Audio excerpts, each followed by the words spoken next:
नमस्कार मंडळी, स्वागत आहे तुमचं आमच्या चॅनलमध्ये। आवाज महामुंबईचा, शोध बातमीचा, कौल मनाचा। चला तर मग आमचे चॅनल लाईक करा, शेअर करा आणि सबस्क्राइब करा। धन्यवाद।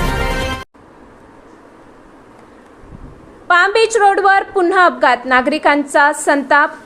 आज पहाटे 3:45 नवी मुंबईतील पाम बीच रोडवर पुन्हा एक भीषण अपघात घडला। या अपघातात कार व दुचाकीचा भीषण अपघात झाला आहे।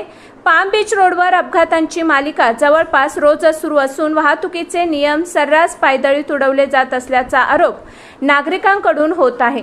वेग मर्यादा, बेशिस्त ड्रायव्हिंग आणि रात्रीच्या वेळी होणाऱ्या रेसिंगमुळे जीव धोक्यात येत असल्याचे चित्र आहे। प्रशासन व पोलीस यंत्रणा निष्क्रिय असल्याचा आरोप होत असताना अपघात थांबवण्यासाठी ठोस उपाय कधी राबवले जाणार असा सवाल आता जोर धरू लागला आहे। आवाज महामुंबईचा चॅनलसाठी संजय कदम, पनवेल।